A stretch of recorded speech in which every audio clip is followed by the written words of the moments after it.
We imagine a single figure at the river's edge, bare feet pressed into silt, ribs showing, breath a fragile thread. We imagine a choice: step in or step back, trust the water or let the water own you. Today, swimming is a pastime, a sport, a vacation badge. Back then, it was a bargain with death. But that's not all. To truly understand the first human who learned to swim, we must stop chasing a name and start seeing a pattern. Beginnings in nature are rarely singular. They arrive like rain, 1,000 drops, not one. Consider the world before dates and maps. Rivers braided through grasslands, lakes contracted in the heat, then swelled with storms, coasts inhaled and exhaled with the tides, laying out mirror-flat shallows and without warning swallowing them again. Where there was water, there was life. Reeds for weaving, fish for eating, mud that kept secrets and footprints that told them. And where water pressed close, bodies learned what words could not teach: float, kick, reach, breathe. No ancestor wrote that curriculum. The water did. Start with a child, because play is evolution's most patient teacher. A dry season narrows a wide river into stepping-stone pools. Dragonflies stitch blue light over the surface. A girl mud up to her knees wades after their shadows. One step too far, the bottom is gone. Panic flares. Water rushes into the mouth that opens to scream. Then something ancient and animal. Legs scissor, arms splay. The head jerks back in a desperate tilt. The mouth clears the surface. A cough, a gasp, a miracle measured not in meters, but in seconds above water. An older cousin reaches in, laughing with relief, and demonstrates the trick. Palms wide, pull the water past you as if you're climbing through it. Roll onto your back when fear tightens the throat. By sundown, fear has a rhythm. By season's end, the rhythm has a name: swimming. Shift the scene. A coast at low tide, channels snake through sand like silver handwriting. Shellfish wink from their doors. A teenager follows the elders, distracted by the distant slash of a seal's back.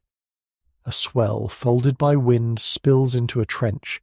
The ground vanishes, the body drops, close enough to frighten, close enough to save.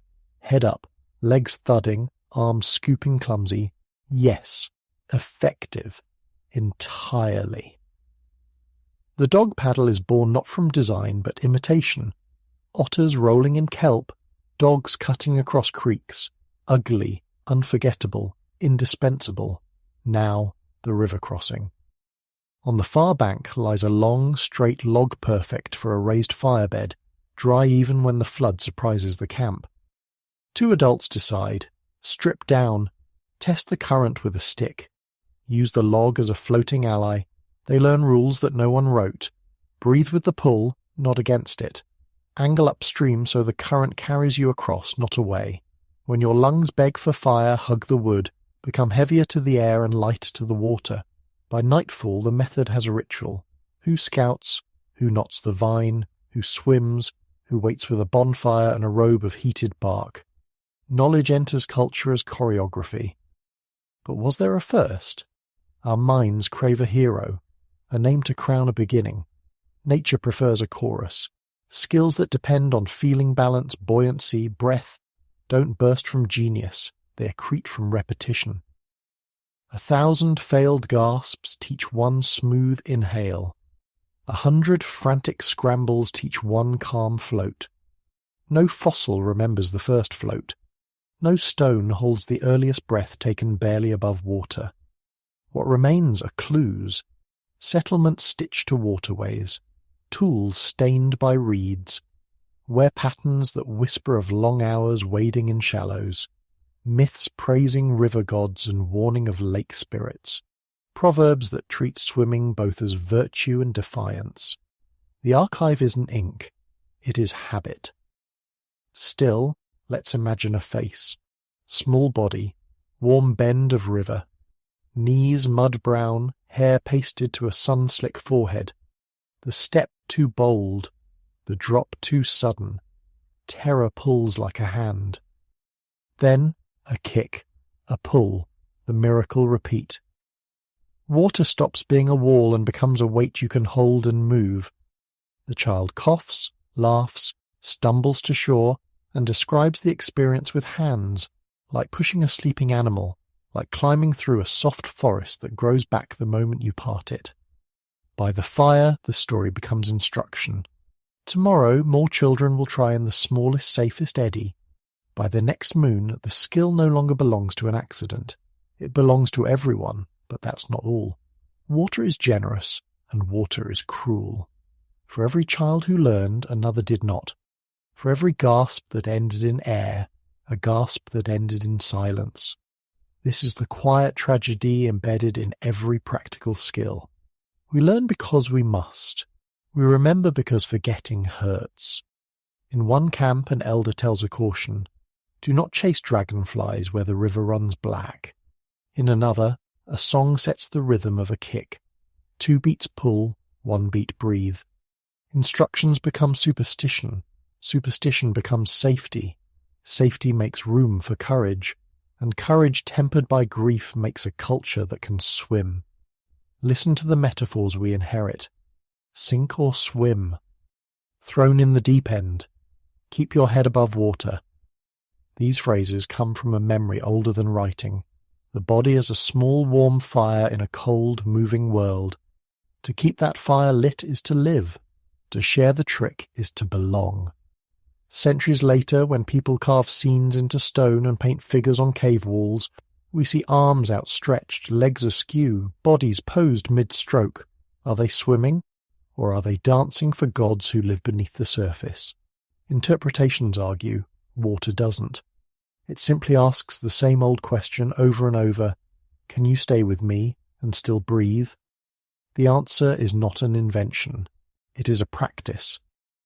Imagine another path to swimming, hunger. Fisherfolk standing thigh-deep to loosen reeds or set traps.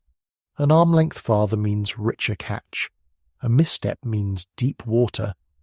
Fear can freeze the limbs. Necessity can teach them. A mother shows a child how to float first, how to make the body wide and lazy like a leaf. The lesson is counterintuitive and therefore powerful. To survive the river, sometimes you must stop fighting it. Float, breathe, then move. In that order. Who discovered this? Not a hero, a community. Now consider power. Those who can swim can cross. Those who can cross can trade, escape, raid, seek. Swimming is not just a skill, it is a border technology. It turns rivers from walls into roads. It changes the shape of safety and the reach of hunger. The first swimmers expanded the map not by drawing it, but by daring it. We often talk about learning to swim as if it happens in a single afternoon. It doesn't. It happens in layers. First, the float, the humility of surrender. Then, the kick, the stubbornness of effort. Then, the pull, the collaboration with water, the sense that you can hold it. And it will, in turn, hold you. Then, breath, the metronome of survival. Once breath has a rhythm, the rest is choreography. Soon, the strokes diversify. A child's dog paddle, an adult's side stroke while ferrying a bundle, a cautious breaststroke in weedy water where visibility vanishes, an overarm crawl in open stretches where speed matters more than grace. Each stroke is a story about context. Each story is a solution to a specific problem. And solutions spread not by decree but by imitation. Picture the glinting afternoon when someone tests a new idea. Arms alternate instead of moving together. The body rolls a little, the head turns just enough to sip air. The movement looks reckless. It is not. Speed appears, not a contest, but an urgency. Reach the log before it spins away. Reach the child before the current folds. Reach the opposite bank before the sky breaks open. Technique emerges when time is short, but that's not all. Swimming is not only movement, but meaning. Water changes us. It slows the mind to the beat of breath and stroke. It shrinks the world to a tunnel of focus and expands it to the size of an entire river at once. The first swimmer learned more than mechanics. They learned a feeling. The strange, consoling truth that the thing most likely to kill you can also carry you if you ask it correctly. Enter tragedy. There is a night when the river rises too quickly. A crossing rehearsed 100 times becomes a gamble. A mother and a child set off with a bundle of kindling lashed to a log. The wind changes, the current fattens, debris jostles the log aside. The mother lets go of the bundle to grab the child. Breath falters, arms fail. In the morning, the camp changes the rules. No crossings when the reeds bend toward the west. No children in the water when the water is brown.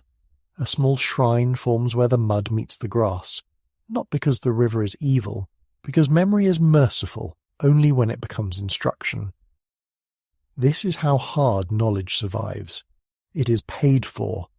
Now empathy. Not everyone learned as a child. Some learned with fear already set in the bones, fear taught by stories, by losses, by the heaviness of adulthood that hates to look foolish in the shallows.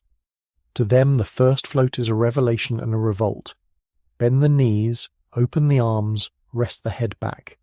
Trust comes in the shape of water over the ears and sun on the eyelids. The body remembers what the mind resists. Buoyancy is not belief. It is a fact. The first human who learned to swim, whoever and wherever trusted a fact before, there was a name for it. Return to the question, who was the first? Someone without a name, in a place without a map. Probably a child in a warm, shallow bend of a river, taught by laughter, by imitation, by a small scare that ended in breath, not silence. We do not honour them with monuments. We honour them by repeating their answer. Yes, we can move through this. Yes, we can keep the air in. Yes, we can carry the fire of ourselves across. And the present. We train in tiled pools with lane lines and lifeguards. We count laps, we chase times, we practice turns. We teach toddlers to float in bright caps and seniors to breathe out where anxiety once clutched. The water is the same element. Our reasons are different now, but our bodies are not. They still wake to the old rhythm. Float, kick, pull, breathe. A sequence, a song, a survival. The joy of glide is only the soft echo of the first hard lesson. Air matters. But that's not all. Swimming reshaped imagination. It turned rivers into thresholds in our stories too. We write about crossings as change, as trials, as arrivals. We fear depths as mystery and crave them as liberation. We make saints and monsters out of the same water because we know, secretly, that it makes saints and monsters out of us, depending on how we meet it. The first swimmer did not invent this symbolism. They gave it a body. There is a grace to the idea that a beginning can be many beginnings, that thousands of small private victories, gasp by gasp, kick by kick, made a public fact. Humans can swim. This is the opposite of a great man theory. It is a great pattern theory. And patterns are harder to worship but easier to trust. So what remains when we strip away the easy romance, the desire for a single hero, the comforts of a date and a name? A scene. Shallows gleaming like hammered metal in late sun. Children ankle deep, daring each other, shrieking, bursting and retreating, becoming braver by the minute. An elder watching with a grin, ready to step in, ready to step back. Someone goes too far. There is a moment of silence, then splashing, then a head, then a laugh that sounds like crying, and knowledge, soaking wet, climbs ashore. If you listen closely to every pool on every summer afternoon, you can still hear it. The old lesson spoken in 1,000 new voices, not the words but the rhythm. Float, kick, pull, breathe. Again, again, again. So who was the first human who learned to swim? A child, the kind every time and place produces, who discovered that fear can be rearranged into rhythm, that water can be persuaded, not beaten. that the body knows more than language when the ground falls away. In that sense, the first swimmer is not behind us. They are beside us, every time someone trembling but determined steps from certainty into depth and chooses to move. In the end, beginnings are not moments. They are patterns, and this pattern is still with us. One careful step, one startled gasp, one stubborn kick, then a life larger than the shore.